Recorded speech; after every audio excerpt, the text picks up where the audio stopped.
Quarta proposta. Quarta proposta. Infraestrutura mínima para todas as escolas. Eu dei aula agora em escolas em que, por exemplo, estava esgoto a céu aberto. O cheiro à tarde, com o sol batendo, era insuportável. Daí você fechava as janelas por causa do cheiro, aí ficava um calor intenso. Aí abria a janela, a porta, o corredor tinha barulho.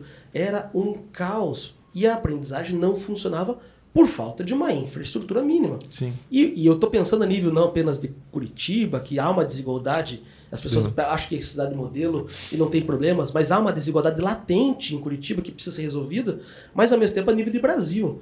Tem escolas que não têm o mínimo.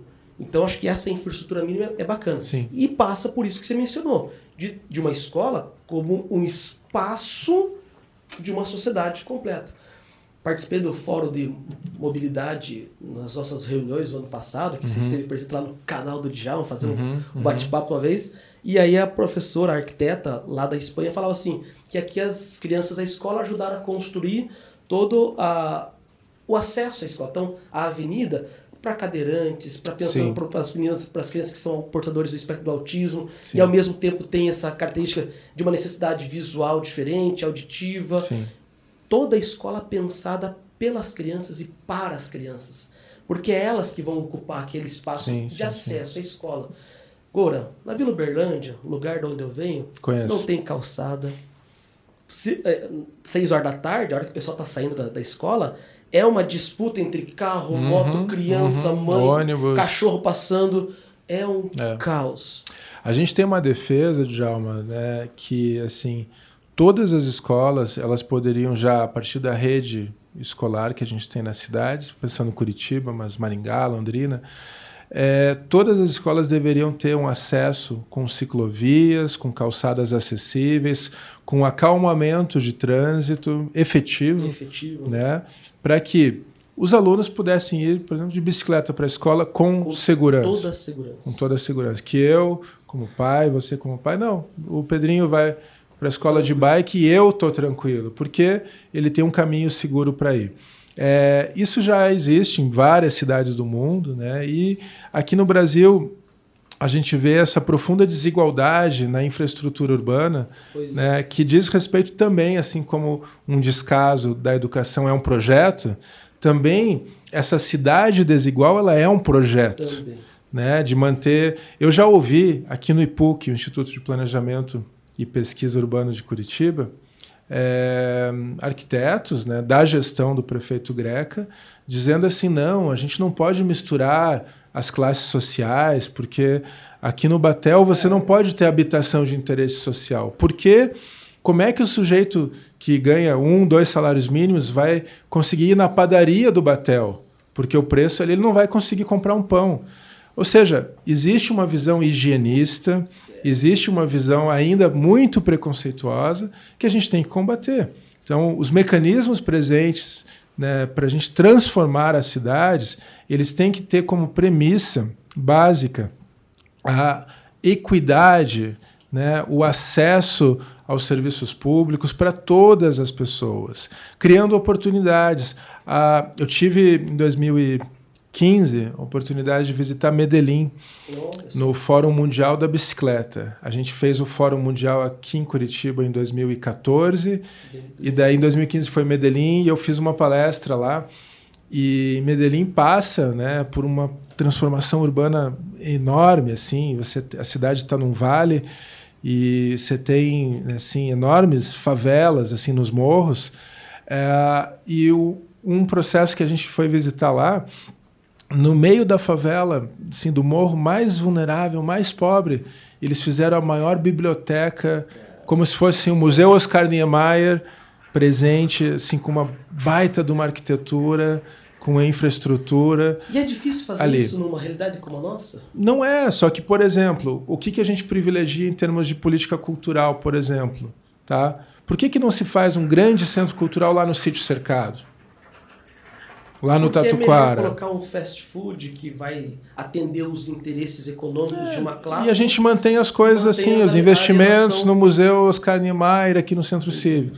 Nada contra o Museu Oscar Niemeyer. Sabe que uma das pautas que nós levamos lá da vila é a calçada, né? Justamente pensando em todas essas características de uma ciclovia decente. Sim, e tal. Sim. E a bronca foi exatamente essa. Fizeram toda aquela revitalização na Praça do Batel e que custou horrores e que foi colocado lá uma calçada de mármore. Foi, assim, com dinheiro público. Com dinheiro público, um absurdo. E por que numa Vila Uberlândia, Malemar tem um asfalto decente? É uma desigualdade projetada para ser assim. Sim. E de certa forma, para que mantenha-se essa elite dentro de uma perspectiva de privilégios com o dinheiro do governo em detrimento daqueles que realmente precisam. Só que é uma visão que só gera mais desigualdade, né? A gente não vê nenhuma saída dessa aporia. A saída é colocar os filósofos no poder que pensam diferente. A aporia é esse lugar sem saída, tá? Que é isso, assim, a maneira pela qual as políticas estão sendo exercidas no plano federal, estadual e municipal, elas privilegiam a perpetuação dessas desigualdades. Tá? Então, enquanto também assim, né, o elogio da democracia, do processo de participação, enquanto a gente não ocupar esses espaços, trazer ideias, trazer por isso possibilidades... Que o Djalma tá aqui, o Goro está aqui, né? Educação é a base de tudo, começamos a gente não vai ter uma transformação real. Exatamente. A gente vai ter a perpetuação desse modelo de desalento, de injustiça, de violência, e não tem o enfrentamento, né, Djalma, assim, a Curitiba vende esse marketing, né, de cidade bela e justa, capital ecológica. Mas na prática não acontece. Né? Não tá. Agora, pra gente finalizar, assim... Já? Porque o nosso bate-papo é rapidinho, tá? Tem mais coisa, mas o tempo é curto. Não, a campanha, temos que correr a campanha. Mas a pergunta final... Mas o papo flui, né? Cara, a gente vai ficar horas conversando depois na Alep, lá em Brasília, quando você for visitar a gente. Então mas a pergunta é, mesmo em meio a essa desigualdade, a esse quadro projetado para ser desse jeito, o que é que te motiva a continuar? O que é que te motiva a querer ser deputado estadual pela segunda vez? O que é que te motiva a dar a cara a tapa para continuar? Essa é uma pergunta importante, porque você é uma inspiração para muita gente e eu me coloco entre esses que você inspira. Tuas pautas me inspiraram também a querer buscar cada vez mais benefícios para a nossa sociedade. E aí eu quero ouvir de você, o que é que te motiva? Obrigado, Djalma. Assim, eu te falei já, eu estou com 42 anos, né? Nasci aqui em Curitiba. Uma criança ainda. Tem gás tem combustível para queimar ainda. Mas eu, desde a adolescência, cara, eu sempre tive um sentimento de insatisfação, de revolta, de inquietude com o estado das coisas, assim. E isso me provocava um mal-estar, um desgosto, assim... seja em relação à violência, à injustiça. Eu tive, né, oportunidades, graças aos meus pais, assim, uma família de classe média, de trabalhadores, de servidores públicos do Estado. Meu pai, jornalista, poeta, Jacques Brandi. Minha mãe, Margarida, psiquiatra, médica psiquiatra. Ambos figuras de uma intelectualidade muito grande, então... Eu tive contato desde cedo com a literatura, com a filosofia, com o pensamento crítico, com a poesia, com muita coisa que trouxe para mim um repertório, né? E eu vejo isso foi um privilégio, é um privilégio poder ter esse acesso a tanta coisa. Mas na adolescência eu já sentia que, cara, tá um monte de coisa errada. Por que não estender esse privilégio a uma população inteira? Por que não criar políticas públicas que garantam isso? Assim, por que tem gente na rua pedindo comida? Aquilo me batia. Por que tem tanta guerra, tanta violência? E o que me motivou, assim, eu acho que desde a adolescência eu segui um caminho pautado, assim, nos princípios anarquistas, tá? Ajuda mútua, colaboração, cooperação, autonomia, que fizeram a minha cabeça, por assim dizer. E isso me levou também, desde a adolescência, a um ativismo, a uma ideia de que, não basta esperar do Estado do poder público. A gente pode fazer muita coisa, tá? Como indivíduo, como organização popular, como grupos, entidades, etc. Posteriormente, né, então a gente vai criar o movimento da bicicletada aqui em Curitiba, da jardinagem libertária, de ações de ecologia urbana, de ativismo urbano. Por 10, 15 anos a gente faz isso, até que então, 2014, eu sou convencido a me candidatar. E o que foi ali, Djalma, era a ideia assim, a gente está falando com esses prefeitos, com esses vereadores, com esses governadores, sobre a importância da bicicleta. Eu lembro que a gente foi falar com o Ratinho Júnior, candidato, a gente foi falar com o Beto Richa, a gente foi falar com um monte de gente, até com o Greca era candidato, a gente cobrou, a gente falava, cara, esses caras não entendem nada. Estão preocupados com isso, eles não vivem Eles não vivem isso. Eles não têm a empatia para entender que, uma ciclovia é importante, uma calçada acessível é importante, um transporte coletivo barato ou passe livre é importante, um espaço público acessível é importante. Então, os amigos, né, cara, vamos se candidatar, vamos criar uma candidatura.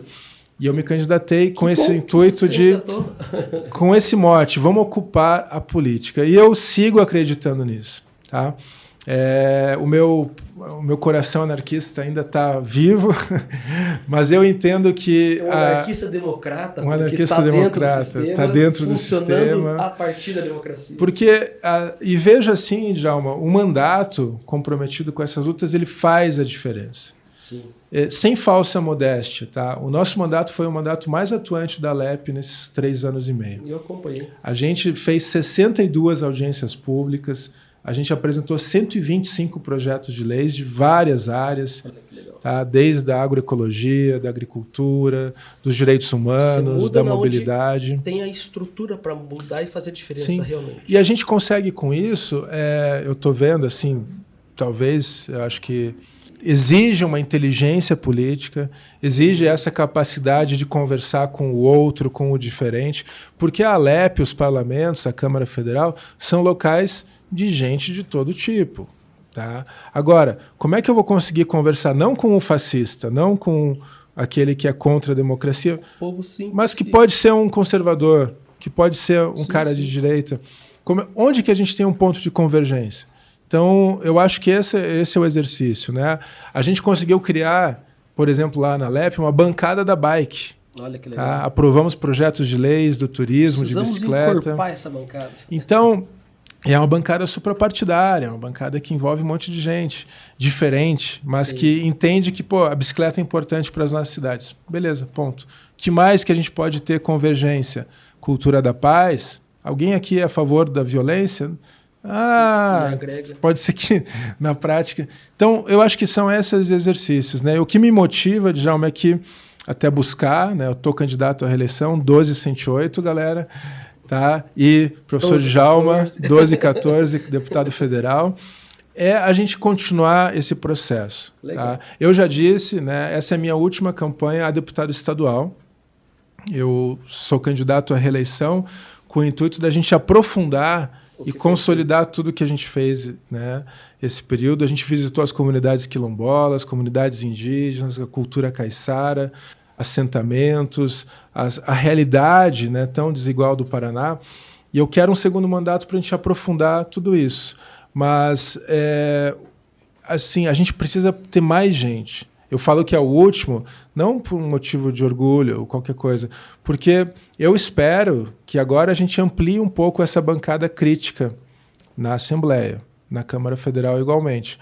Mas que em 2026 a gente amplie mais ainda. Sim. Que em 2030 a gente amplie mais ainda. Se a gente não tiver no Paraná uma visão de longo prazo da política, a gente vai estar sempre enxugando gelo, se lamentando, e isso passa pelo fortalecimento dos partidos, pelo fortalecimento dos processos democráticos, pelo fortalecimento de uma rede de defesa de políticas públicas que é muito maior do que um ou outro partido. Claro. Tá? Então, o Paraná precisa, né, da filosofia, da educação.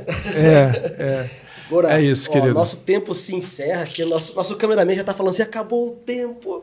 Mas acho que foi um bate-papo muito legal. Obrigado, Agradeço muitíssimo a disposição. E aquele negócio, como é que é o número mesmo? 12108. E 1214 é para deputado estadual, para deputado federal. É Vamos isso aí. junto aí, meu camarada. Construir uma nova fase nessa política. Valeu. Abraço. Até mais. Obrigado, Djalma.